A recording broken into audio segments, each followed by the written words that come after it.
Hi buddies, welcome to mini డ్రామాల Varsha. This is J. మీరు నా ఏబిఎల్ ఫ్యానా అయితే మినీ డ్రామాల వర్షతో పాటు డ్రామాల వర్షను కూడా సబ్స్క్రైబ్ చేసుకోండి. ఇప్పుడు రండి నీ జతగా ఎపిసోడ్ 10 చూసేద్దాం. లాస్ట్ ఎపిసోడ్ లో షూయి వాళ్ళ నాన్నకి జూన్ ఆంటీకి పెళ్లి జరిగింది కదా, దీని తర్వాత ఏం జరుగుతుందో రండి ఈ ఎపిసోడ్ లో చూసేద్దాం. ఈ ఎపిసోడ్ స్టార్టింగ్ లోనే జూన్ ఆంటీ షూయి బట్టల్ని ఉతికి ఐరన్ చేసి మన షూయికి తెచ్చిస్తుంది. నిన్న రాత్రి చెప్ప పెట్టుకుంటే ఎక్కడికి వెళ్ళిపోయావు? నీకా కాల్ చేద్దామంటే నీ దగ్గర సెల్ ఫోనే లేదు. ఊబీ కాల్ చేస్తే నువ్వు ఊబీతోనే ఉన్నావని చెప్పాడు. నీ తోటి పిల్లలందరూ ఫోన్ వాడుతున్నారు కదా, నువ్వు వాడొచ్చు కదా, అందుకే నీకోసమని ఈ ఫోన్ తీసుకొచ్చాను. దానికి షూయి, ఇదంతా ఇప్పుడు ఎందుకు అనవసరంగా ఖర్చులు చేస్తున్నారు? ఏం పర్లేదు, అందరి దగ్గర ఫోన్ ఉంది, నువ్వు వాడు, ఏం కాదు. అయితే నిన్న రాత్రి మీరు నన్ను వెతికారా? అవును షూయి, నువ్వా చెప్పా పెట్టకుండా వెళ్ళిపోయావు, అందుకే వెతికాను. ఇలా చెప్పేసి ఆంటీ బయటికి వెళ్ళిన తర్వాత మన షూయికి ఆ ఫోన్ ఇచ్చినందుకు సంతోషంగానే ఉంది, కానీ కష్టాన్ని అర్థం చేసుకొని ఇప్పుడు ఇది ఎందుకు అనే ఫీల్ కూడా ఉంది. కానీ ఆంటీ కొనిచ్చారని సంతోషంగానే తీసుకుంటాడు. నెక్స్ట్ క్లాస్ లో క్లాస్ టీచర్ మన షూయి దగ్గరకు వచ్చి స్టూడెంట్ ఇన్ఫర్మేషన్ ఫార్మ్స్ అన్నిటిని రోల్ నంబర్ వైజ్ ఆర్డర్ గా పెట్టమని చెప్పి మన షూయికి ఇస్తాడు. షూయి అందరి పేపర్స్ ఆర్డర్ లో పెడుతూ ఉంటే అప్పుడు ఊబీ పేపర్ వస్తుంది. అందులో మన ఊబీ డేట్ ఆఫ్ బర్త్ ఉంది. ఆ రోజు రాత్రి మన ఊబీ అందరితో పాటు ఉన్నప్పుడు వాడి డేట్ ఆఫ్ బర్త్ జూన్ 1 అని చెప్పాడు కదా, కానీ ఇక్కడ జూన్ 18 ఉంది. ఇంతకాలం షూయి కంటే పెద్దవాడు అన్నట్టు మెల్లపిస్తూ తిరిగాడు, కానీ షూయి కంటే చిన్నవాడు. నేరుగా మన ఊబి దగ్గరకు వచ్చి, ఏంటి బుజ్జి తమ్ముడా చదువుతున్నావా అంటూ మన షూయి గేలి చేస్తూ ఉన్నాడు. దానికి ఊబి, ఇప్పుడు ఏమని చెప్పి పిలిచావరా అన్నాడక్క. దానికి షూయి ఏం మాట్లాడకుండా పేపర్ ని తీసి మన ఊబి ముందు వేస్తా. చూడగానే మన ఊబి ఒక్కసారిగా షాక్ అయ్యి, అది నిజమైన డేట్ ఆఫ్ బర్త్ కాదురా, ఎందుకో కావాలంటే నా డేట్ ఆఫ్ బర్త్ ని మార్చారా, నిజమైన డేట్ ఆఫ్ బర్త్ అయితే ఇది అస్సలు కాదని చెప్తాడు. సరే ఉండు, నాకు అర్జెంట్ గా రెస్ట్ రూమ్ వెళ్ళాలి, వెళ్ళేసి వస్తాను అని నైస్ గా జారుకోవడానికి ట్రై చేస్తూ ఉంటాడు. కానీ వదులుతాడా మన షూయి. మన ఊబిని ఎంత పట్టుకున్నా గానీ మన షూయి అక్కడి నుంచి పారిపోతాడు. ఈ సీన్ ఇక్కడే కట్ చేస్తే ఆ రోజు ఈవినింగ్ షూయి ఇంట్లో షూయి సైజ్ కి పంచింగ్ బ్యాగ్, డి సైజ్ కి పంచింగ్ బ్యాగ్ ఇద్దరు కలిసి పంచింగ్ ప్రాక్టీస్ చేస్తూ ఉన్నారు. షూయి వాళ్ళ నాన్న కూడా ఒక సైడు నాగుపాములాగా తెగ మెలకలు తిరిగిపోయి ఆసనాలు వేస్తూ ఉన్నాడు. ఇప్పుడు లోపల నుంచి జూన్ ఆంటీ పిలిచి షూయి వాళ్ళ నాన్న జూన్ ఆంటీ ఇద్దరు కలిసి మాట్లాడుతూ ఉన్నారు. ఈ రోజుతోనే ఉన్న ఇంటికి లీజ్ ముగుస్తుంది, దీని తర్వాత ఇల్లు నాకు అవసరం ఉండదు, సో ఆ డబ్బుల్ని ఈ ఇంటికి ఇవ్వాల్సిన డబ్బుల్ని రెండింటిని సేవింగ్స్ చేసి ఇంకో మంచి పెద్దింటిని అద్దెకి తీసుకుందాం. నేను మన ఇంట్లో చాలా మంది ఉంటున్నామని ఇబ్బందిగా చెప్పట్లేదు, ఇలా ఉండడం నాకు చాలా సంతోషంగా ఉంది.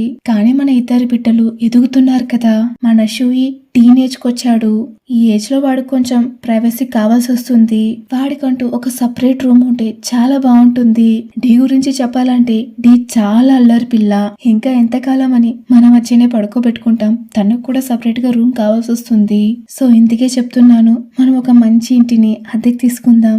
దానికైనా ఇందుకే అంటారేమో ఇంట్లో ఆడవాళ్ళు ఉండాలని. అందరి గురించి ఎంత బాగా ఆలోచిస్తున్నావు. మళ్ళీ ఆంటీ మన ఇద్దరి బిడ్డల కోసం మనం ఇంకా కొంచెం కష్టపడాలి, అప్పుడే మనం ఎక్కువ సంపాదిస్తాం.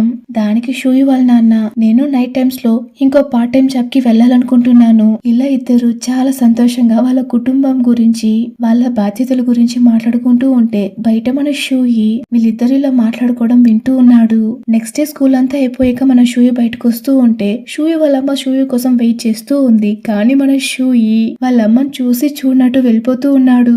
అయినా అమ్మ వదలకుండా మన షూయి వెనకే వచ్చి, ఏం షూయి చూసి చూడనట్టు వెళ్ళిపోతున్నావు, ఆగరా అని చెప్పి, మీ నాన్న మళ్ళీ పెళ్లి చేసుకున్నాడంటనే.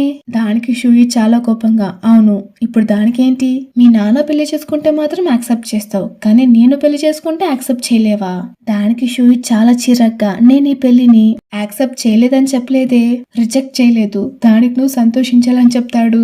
దానికి షూయి వాళ్ళమ్మ మళ్ళీ, మీ పిన్ని కూతురు అంటూ ఇల్లంతా నిండుగా ఉంటుంది కదా, ఒక్కటే గోలా ఎలా భరిస్తున్నావురా, నువ్వు ఒకటి చెయ్యి, నువ్వు నాతో పాటు వచ్చేసేయ్, నీకంటూ ఒక రూమ్, అక్కడ నువ్వు చాలా సంతోషంగా ఉంటావురా. ఇలా షూయి వాళ్ళమ్మ చెప్తూ ఉంటే అక్కడికి సడన్ గా మన ఊబి వచ్చి, షూయి అంత మీతో వచ్చి స్టే చేయడు, అతను దీని తర్వాత నాతో పాటు నా ఇంట్లో ఉంటాడు. ఇలా చెప్పేసి వాడి పాటికి వాడు షూయిని పిలుచు మార్చుకుని అక్కడి నుంచి వెళ్ళిపోతాడు. దీని విన్న షూయి వాళ్ళ అమ్మకైతే అసలు ఏం అర్థం కావట్లేదు. వీడు ఏం చెప్తున్నాడు, వీళ్ళిద్దరి మధ్య ఎలాంటి సంబంధం ఉంది, ఇలా ఏం అర్థం కాకుండా వెళ్తున్నా వాళ్ళిద్దరిని చూస్తూ ఉంది.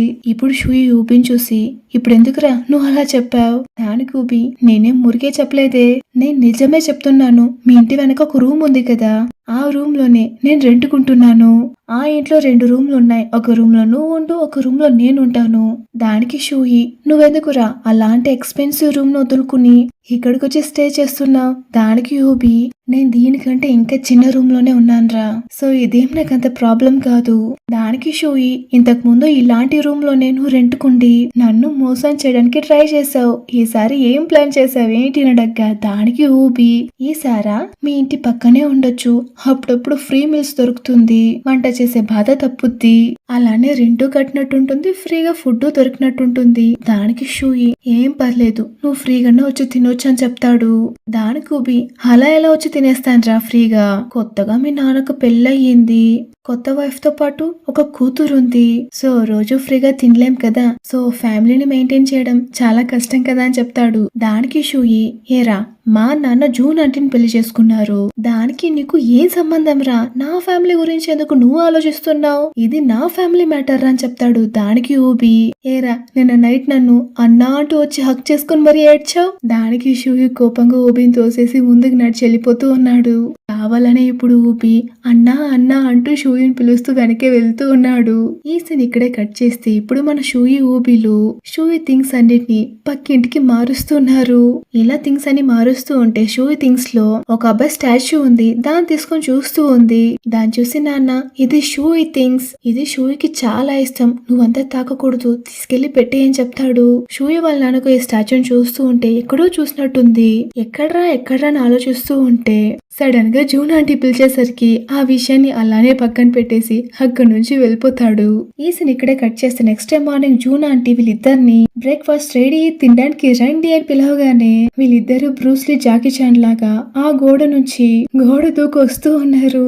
ఆ రోజు ఈవినింగ్ మన షూయి ఊబీలు ఇద్దరు కలిసి హోంవర్క్ చేస్తూ ఉన్నారు. కానీ మన ఊబీకి అస్సలు ఇంట్రెస్ట్ లేదు, అందుకనే షూయి దగ్గర నుంచి కాపీ చేస్తూ ఉన్నాడు.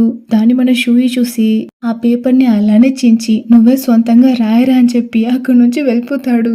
మళ్ళీ షూయి రాగానే ఊబి, నాకు అసలు ఏం అర్థం కావట్లేదురా అని చెప్తాడు. దానికి షూయి, సరే నేనే నీకు నేర్పిస్తానని చెప్పి మన షూయిని ఊబికి దగ్గరుండి నేర్పిస్తూ ఉన్నాడు. ఇప్పుడు షూయికి ఏదో నంబర్ నుంచి కాల్ వస్తుంది. ఆ నంబర్ ని చూడగానే మన ఊబికి ఇచ్చి నువ్వే తీసి మాట్లాడి నేను లేదని చెప్పేసేయి. ఊబి కూడా కాల్ అటెండ్ చేసి ఎవరి పేరు అడగ్గా దానికి అటువైపు నుంచి షూయి ఉన్నారని అడగ్గా, షూయినా మీరెవరు, షూ ఇక్కడ లేడు, ఏం విషయమో చెప్పండి నేను చెప్తానని చెప్తాడు. దానికి అటువైపు నుంచి అమ్మాయి ఏం లేదని చెప్పేసి సైలెంట్ గా కట్ చేసేస్తుంది. కావాలనే షూయి ఆ నంబర్ ని చూసి మన ఊబికి ఇచ్చాడు అంటే మేబీ మన షూయికి ఏదైనా పాస్ట్ ఉండొచ్చేమో, చూద్దాం పోను ఏం జరుగుతుందో. ఆ కాల్ కట్ అయ్యాక షూయి, పర్వాలేదే ఇలాంటి కాల్స్ అన్ని బాగా మేనేజ్ చేస్తున్నావు, దీని తర్వాత ఇలాంటి కాల్స్ వస్తే నేను నీకే ఇస్తానని చెప్తాడు. ఇప్పుడు హోంవర్క్ అంతా చేసి మన ఊబి ఆంటీ వంట చేస్తూ ఉంటే ఆంటీ దగ్గరకు వస్తాడు. ఊబిని చూసిన ఆంటీ షూయి ఎక్కడని అడగ్గా, షూయినా వాడు రూమ్ లో హోంవర్క్ చేసుకుంటున్నాడు, సరే నువ్వు వెళ్ళి రూమ్ లో వెయిట్ చేయి, వంట కాగానే నేనే పిలుస్తానని చెప్తుంది. దానికి ఊబి, లేదు మీరు వంట ఎలా చేస్తారో నేను చూసి నేర్చుకుంటాను. నువ్వెందుకు వంట నేర్చుకోవాలి, నాకెంత ఇష్టమైన వాళ్ళకు నేను ఒక్కసారైనా వండివ్వాలి, అందుకే నేర్చుకోవాలనుకుంటున్నాను. దాన్ని చూసి ఆంటీ అయితే ఏంటి ఈ కాలంలో కూడా ఇంత మంచి వాళ్ళు ఉన్నారా, ఆ పర్సన్ ఎవరో గాని చాలా లక్కీ పర్సన్ అని చెప్తుంది. మళ్ళీ ఆ రోజు నైట్ ఆ అమ్మాయి మళ్ళీ కాల్ చేసింది. ఈసారి ఎందుకు కాల్ చేశారు? దానికి అమ్మాయి, ప్లీజ్ షూయి ఇంటే పిలవండి, నేను షూయితో మాట్లాడాలి, నేను షూయిని చాలా మిస్ అవుతున్నానని చెప్తుంది. దానికి ఊపి, ఏంటి నువ్వు మిస్ అవుతున్నావా, ఇక్కడ ఆల్రెడీ షూయి రిలేషన్షిప్ లో ఉన్నాడు, ఇలా చెప్పి టక్కన్ కాల్ కట్ చేసేస్తాడు. ఇప్పుడు షూయి స్నానం చేసి బయటికి రాగానే ఊబి షూయిని చూసి ఇక్కడెక్కడో బాస్కెట్ బాల్ గ్రౌండ్ ఉందంటనే. దానికి షూయి, ఉంది కానీ నా దగ్గర బాస్కెట్ బాల్ లేదు, బోయిల్లు పక్కనే వాడి దగ్గర ఒక బాస్కెట్ బాల్ ఉంది, వెళ్ళి తీసుకురా అని చెప్తాడు. దానికి మన ఊబి బ్రూస్లీ లాగా ఆ గోడ నుంచి ఈ గోడకి జంప్ చేసి ఒక్కసారిగా ఒక పెద్ద గోడను దూకుతాడు. ఇంటి బయటే బో వాళ్ళ నాన్న ఏదో చేస్తూ ఉన్నాడు. ఈలో ఊబి సడన్ గా వచ్చేసరికి దారి లేదు, ఎక్కడి నుంచి ఊడిపడ్డాడు, ఏంటి ఇంత పెద్ద గోడను జంప్ చేశాడా? ఇలా చాలా ఆశ్చర్యంగా మన ఊపినే చూస్తూ ఉన్నాడు. అంకుల్ నేను బో ఫ్రెండ్ ని, బో లేదని అడగ్గా అదిగో లోపలే ఉన్నాడు. ఇప్పుడు బో బయటకొచ్చి ఏం కావాలరా అని అడగ్గా నీ దగ్గర బాస్కెట్ బాల్ ఉంది కదా దాన్ని తీసుకొచ్చి ఇవ్వని చెప్తాడు. బో కూడా తీసుకొచ్చి ఇస్తే దాన్ని ఊబి తీసుకుని అక్కడ నుంచి వెళ్ళిపోతాడు. ఊబి వెళ్ళగానే బో వాళ్ళ నాన్న బోన్ చూసి చూసావా ఆ పిల్లోని, ఆ పిల్లోడ్లా నువ్వు ఉండాలిరా. నాన్న మీరెందుకు అతనితో నన్ను కంపేర్ చేస్తున్నారు? అతను వేరు నేను వేరు అని చెప్తాడు. అదంతా నాకు తెలీదు, నేను అతనిలాగా నేను చూడాలనుకుంటున్నాను, అలాగే నేను పెంచాను. పూలిలాగా పెంచితే పిల్లిలాగా తయారయ్యావు. ఇప్పుడు నువ్వేం చేస్తావో నాకు అస్సలు తెలీదు, నువ్వు అతనిలాగానే ఈ గోడను దూకాలని చెప్తాడు. ఏంటి ఇంత పెద్ద గోడనే? ఇలా చాలా ఆశ్చర్యంగా చూసి మన బో కూడా అయినంత వరకు ట్రై చేస్తూనే ఉన్నాడు. కానీ మన బో వల్ల అస్సలు కుదరలేదు. పక్కన నానైతే నువ్వు వీరుడు సూర్యుడు వీరాది వీరుడు అంటూ ఎంత మోటివేట్ చేస్తున్నా గాని మన బో వల్ల అస్సలు కావట్లేదు. ప్రయత్నించి చివరికి రాత్రి అయిపోతుంది. అయినా మన బో ఆ గోడను దాటలేదు. ఈ సీన్ ఇక్కడే కట్ చేస్తే ఇంట్లో షూయి వాళ్ళ అమ్మ ఊబి వాళ్ళ నాన్న కాల్ చేసి షూయి ఎక్కడ స్టే చేస్తాడో అడ్రస్ ఇవ్వండి, వెళ్లి ఇల్లంతా క్లీన్ చేసి వాడికి నచ్చిన వంటలన్నీ చేసి పెడతానని చెప్తుంది. దానికి ఊబి వాళ్ళ నాన్న ఏం అవసరం లేదు, పని మనిషి ఉంది అంతా చూసుకుంటుందని చెప్పేసి ఆ కాల్ని కట్ చేసేస్తాడు. ఎలానో షూయి వాళ్ళమ్మ అడ్రస్ కనుక్కొని ఇంటికొచ్చి చూస్తే ఇల్లంతా ఖాళీగా ఉంది. ఇల్లంతా ఎంత ఖాళీగా ఉంది, వీడు ఇంకెక్కడ స్టే చేస్తున్నాడు అని చాలా ఆశ్చర్యంగా చూస్తూ ఉంటే ఇంకెక్కడా మన షూయితో పాటు కదా స్టే చేస్తూ ఉన్నాడు. ఇద్దరు అంత సంతోషంగా హోంవర్క్ చేస్తూ ఉన్నారు. కానీ మన ఊబినా దొంగ కదా, షూయి హోంవర్క్ అని లైట్ గా కాపీ చేస్తూ ఉన్నాడు. అది మన షూయి కనిపెట్టేస్తాడు. నువ్వే నేర్చుకొని వేరా అని చెప్పి మన షూయి హోంవర్క్ అంతా అయింది కదా, సో వాడికి నెక్ పెయిన్ గా ఉంటే ఇలా కొంచెం దగ్గరికి రా అని చెప్పి మన ఊపి బ్యాగ్ మీద పడుకుంటాడు. దాన్ని చూసి ఊపి హేరా నీకు దిండు లేదా, నా మీద పడుకున్నావు అని అడగ్గా దానికి షూయి నాట్యూ బాయ్ దిండు ఉంది కానీ దిండు కంటే ఇది చాలా సాఫ్ట్ గా ఉంది అని చెప్తాడు. కొద్దిసేపు తర్వాత మన ఊపి ఇంకా ఎంతసేపు అని ఇలానే పడుకుంటావు, దానికి షూయి కూడా నేను ఇలానే పడుకుంటాను అని చెప్తాడు. కొద్దిసేపటికే మన ఊపి కూడా నిద్ర వచ్చేస్తుంది. మన ఊపి కూడా అలానే పడుకుంటాడు. అలానే కొద్దిసేపటికి మన ఊపి షూయి పడుకున్నాడు కదా, అతన్ని ఊపి ఫోన్ లో నుంచి ఫొటోస్ తీస్తూ ఉన్నాడు. అలానే ఫోన్ చూస్తే ఊపి వాళ్ళన్న మెసేజ్ చేస్తాడు, నేను ల్యాండ్ అయ్యాను రా వచ్చి పిక్ చేసుకొని మెసేజ్ ఉంటుంది. దాన్ని చూడగానే మన ఊపి అర్జెంట్ గా బయటికి వెళ్ళడానికి తయారవుతూ ఉంటాడు. దాన్ని చూసి మన షూయి ఏరా అంత త్వరగా తెల్లారైపోయిందా, దానికి ఊపి ఇంకా తెల్లారవ్వలేదు, నేనే మా అన్నని పిక్ చేసుకోవడానికి వెళ్తున్నాను. దానికి షూయి చాలా ఆశ్చర్యంగా ఏంటి నీకు అన్నున్నాడా, ఇంతకాలంగా నాకు అస్సలు చెప్పనే లేదు, బ్లడ్ రిలేషన్ కదరా ఈయన నాకు కజిన్, ఆయన చైనా నుంచి వస్తున్నాడు, సో నేను పిక్ చేసుకోవడానికి వెళ్ళాలి ఇలా చెప్పేసి మన ఊబి కూడా అక్కడి నుంచి బయలుదేరుతాడు. ఇలా మన ఊబి వెళ్ళగానే మన షూయి కూడా ఒక్కసారిగా డల్ అయిపోయి అక్కడే పడుకునేస్తాడు. ఈ సీన్ తో ఈ ఎపిసోడ్ ఇక్కడికి ముగుస్తుంది. ఈ ఎపిసోడ్ మీకు ఎలా అనిపించింది? నచ్చితే like share comment and subscribe చేసి పక్కనే ఉన్న బెల్ సింబల్ ని ట్యాప్ చేయండి. అప్పుడే నేను నెక్స్ట్ పెట్టే వీడియోకి మీకు నోటిఫికేషన్ వస్తుంది. అండ్ నేను మీ అందరినీ ఇంకో మంచి ఎపిసోడ్ లో కలుసుకుంటాను. Until then this is J signing of.